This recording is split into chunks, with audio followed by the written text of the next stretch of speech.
December 7th, 1941. Clydebank, Scotland. The shipyard air smells of iron, oil, and cold sea wind. Floodlights slice through the winter fog, illuminating the skeletal frames of half-built destroyers rising from the slips like steel ribs against the gray dawn. Sparks cascade from welding torches, showering the frozen ground with orange fire. The night shift at Yarrow Shipbuilders is ending, but no one's stopping. No one can. Foreman George McAllister, a broad man with soot-blackened hands, wipes his brow with a rag and shouts over the din of hammers. "Get those sections lined up, lads. The Navy wants her in the water by morning." He's talking about the HMS Zambesi, a new Z-class destroyer under the Royal Navy's War Emergency Program. A ship meant to escort convoys, hunt submarines, and stand between Britain's lifeline and the wolf packs of the Atlantic. The Admiralty wants her ready, not in months, not even in weeks, but in 18 hours. To most shipwrights, it sounds mad. A destroyer, even one stripped of luxuries, is a complex beast, 1,510 tons of steel, turbines, torpedo tubes, depth charges, radar, gunnery, and the intricate veins of pipe and cable that make it live. Before the war, a vessel like this took nearly a year to complete. Now, in the winter of 41, the British Isles are burning from the Blitz, U-boats are cutting the Atlantic in half, and the Navy is desperate for ships faster than ever before. Yarrow Shipbuilders, perched on the banks of the River Clyde, takes that desperation as a challenge. Its engineers, veterans of the First War, have spent months quietly preparing for this moment. They've developed a radical method called modular construction, dividing the ship into prefabricated sections, hull plates, boiler rooms, bridge assemblies, built separately in covered workshops. Each segment is crafted like a puzzle piece, ready to be craned into place when the order comes. And now, on this biting December morning, the order has come. Right then, Mac barks, pulling his coat tight. "Let's show Jerry what the Clyde can do." The crane operators fire up their engines. Men swarm the slipway, laying down steel plates that gleam under the frost. In the control booth above, an engineer checks the master clock and flips open his ledger. Assembly start, 06 hours. Target completion, 00 The stopwatch begins. Clydebank, 10:30 a.m. The fog has burned off, revealing the river glinting like dull glass beyond the cranes. The skeleton of the destroyer rises quickly now, ribs, keel, bulkheads, each segment lowered with the precision of a watchmaker. Over 1,000 men move in rhythm, their hammers and torches blending into an industrial symphony. The air quivers with the clang of rivets and the low groan of steel being borne into shape. On the ground, engineer Margaret Rowe, one of the few women on the yard's technical staff, runs between scaffolds with blueprints rolled under her arm. She stops to inspect a newly fitted hull section. The plates align perfectly, the weld seams flawless. She nods to the foreman. "Frame B-22's in place. We're an hour ahead of schedule." Mac grins. "Aye? Then let's not give time a chance to catch up." The War Emergency Program has changed everything about shipbuilding. Before the war, British yards prized craftsmanship, smooth welds, polished brass, and the quiet pride of shipwrights whose fathers had worked the same trade. But in 1941, perfection takes a backseat to speed. The Yarrow yard now works like a factory line. No artistry, just efficiency. Across the slip, workers in overalls guide a pre-built engine compartment module into position. The crane driver, a wiry man named Tom Henshaw, leans on the controls with a cigarette between his teeth. He's been running cranes since before the Great War. but even he's never seen a destroyer come together like this. Easy now. Lower away. He mutters into the microphone. Keep her straight, lads. The section slides into place with a hiss of steel on steel. Mac raises a hand. Hold it. Bolts clank into sockets. A cheer goes up from the scaffolding. In the machine shed nearby, twin Parsons turbines lie waiting, freshly painted and stenciled with Royal Navy property. When they're craned aboard, the smell of hot grease fills the air. Fitters crawl over the casings, checking alignment with wrenches and spirit levels. Somewhere down the slipway, a foreman yells, "Make way for the aft section." By early afternoon, half the ship exists. Men eat standing up, cold tea, bread, and whatever's left from their rations. Maggie climbs the gantry stairs to the bridge deck, her hands black with graphite. She pauses to take in the sight. The Zambesi's prow now points toward the Clyde, her form unmistakable, sleek, angular, purposeful. A few feet away, a painter in overalls wipes sweat from his brow and says quietly, "She looks alive already." "Not yet," Maggie replies, "but she will be by midnight." As evening falls, the yard floods with artificial light. Arc welders blaze against the dark like captured lightning. The workers' shadows stretch long across the slipway. Each spark marks another victory over time, another inch closer to the impossible.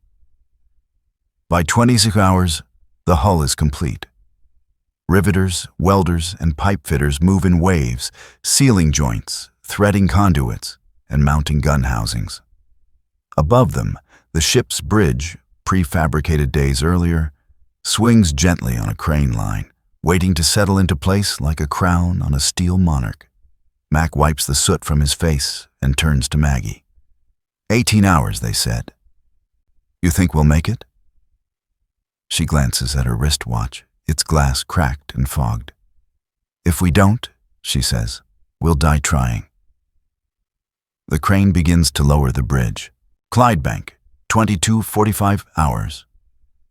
The River Clyde lies still beneath a pale crescent moon. The shipyard, however, is a living thing. Breathing, roaring, unrelenting. Every shed, scaffold, and crane glows under floodlights, as if the stars themselves have descended to help build the warship. Inside the half-enclosed slip, men move like ants across the hull of the nearly finished destroyer. The HMS Zambesi now towers above them, her twin funnels installed, bridge secured, and decks already bristling with 20mm Oerlikons and a 4.7-inch Marknon gun forward. The smell of paint, oil, and sweat mixes with the chill of the Scottish night. Foreman Mac McAllister stands on the catwalk with a megaphone, his voice echoing over the din.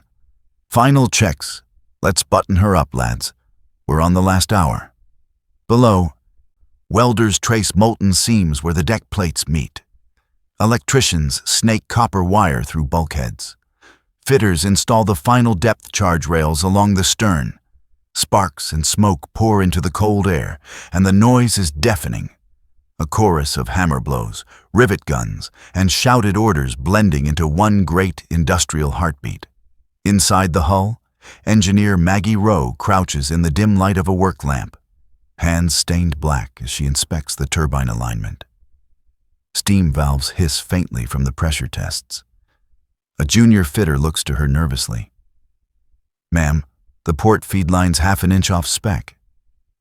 Shim it, she says without hesitation. She doesn't have to be pretty, just seaworthy. Above, the shipyard whistle shrieks. The final piece, the mast assembly, is being lowered into place. 100 eyes follow it as the crane operator, cigarette dangling, swings the boom slowly, the mast gleaming in the searchlights, like a spear of polished iron. The moment it slots into its base, a thunderous round of cheers erupts across the slipway. The chief foreman raises his wristwatch under the floodlights. 23,157 hours. He smiles wearily. Well, by God, we did it.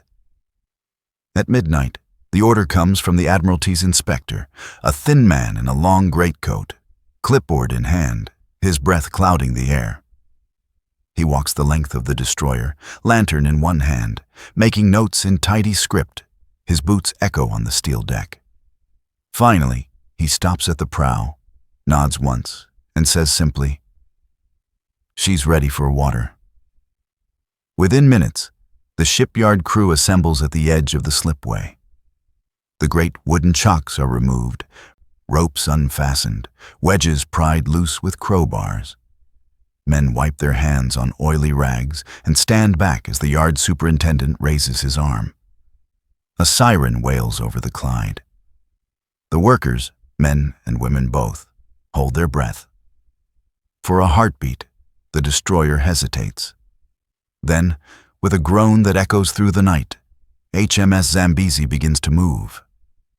She slides gracefully down the greased slip, cutting through the mist and smoke like a ghost of steel. The crowd erupts into applause, laughter, even tears. Floodlights shimmer on the water as her bow meets the river, sending a spray of cold foam into the air. Maggie and Mac watch from the dock, side by side, their faces smeared with grime. The reflection of their creation glitters across their eyes. 18 hours, Mac says softly, almost in disbelief. We built a bloody destroyer in 18 hours. Maggie nods, folding her arms against the cold. And by tomorrow, she says, she'll be chasing U-boats. Downriver, the Zambesi floats quietly, her bow light flickering to life for the first time. The Clyde laps gently against her hull, a sound soft and steady, almost like breathing. The war will demand more ships, more speed, more miracles. But tonight, in this Scottish shipyard, the impossible has already been done. Clydebank, dawn, December 8th, 1941. A thin mist drifts over the river. The shipyard lies silent now, the first calm after 18 relentless hours. The cranes stand motionless against a pale horizon, and the only sound is the faint lapping of the Clyde against the new hull moored at the quay. The destroyer, HMS Zambesi, gleams faintly in the early light, unfinished in detail, but whole in form.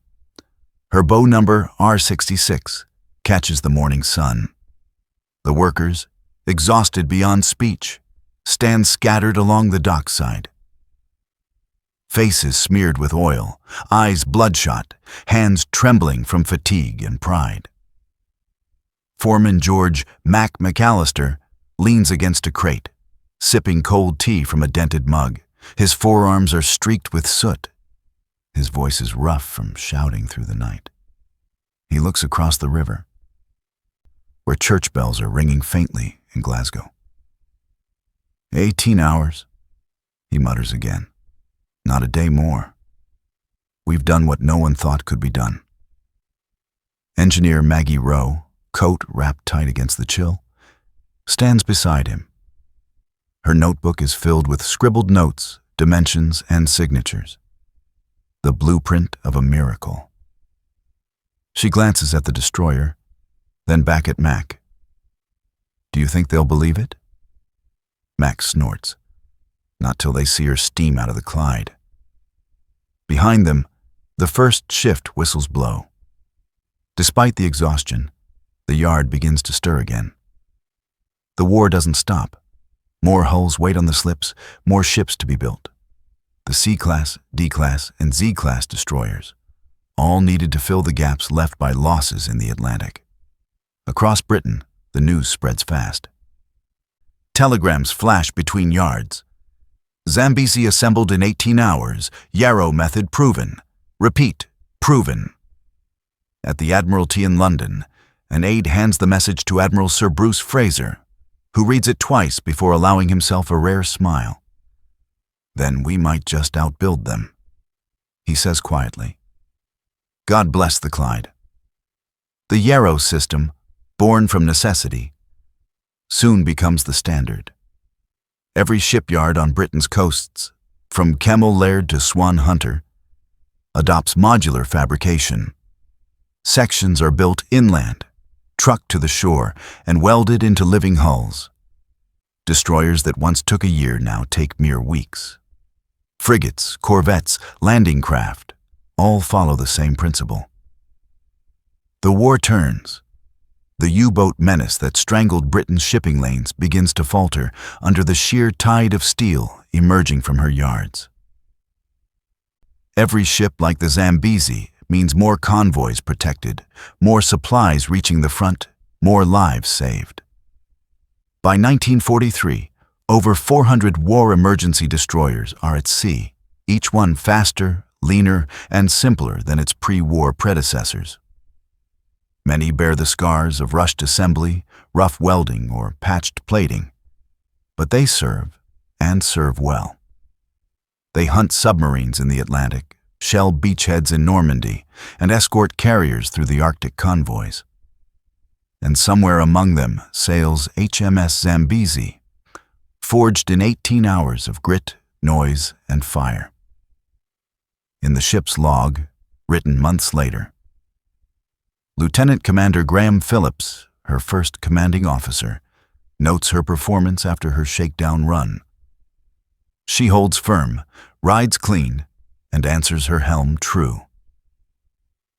Built faster than any ship I've ever known, but you'd never know it from her bones.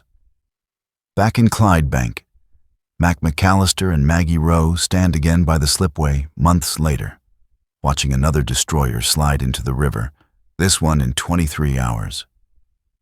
The yard has found its rhythm now, its workers hardened and proud. She started it, Maggie says, nodding toward the distant hull of the Zambesi, now just a glint on the horizon. Mac chuckles. Aye, the lass that showed the world what we could do. He pulls his cap low against the wind, hands deep in his coat pockets. Around them, the clang of hammers and hum of welders begin anew. Another ship is already being pieced together. Another miracle in steel. As the morning sun climbs over the Clyde, it catches on the cranes, on the half-built hulls, and on the glimmer of the Zambesi as she fades into the mist. A monument to the speed, skill, and defiance of a nation that refused to stop building, no matter the odds.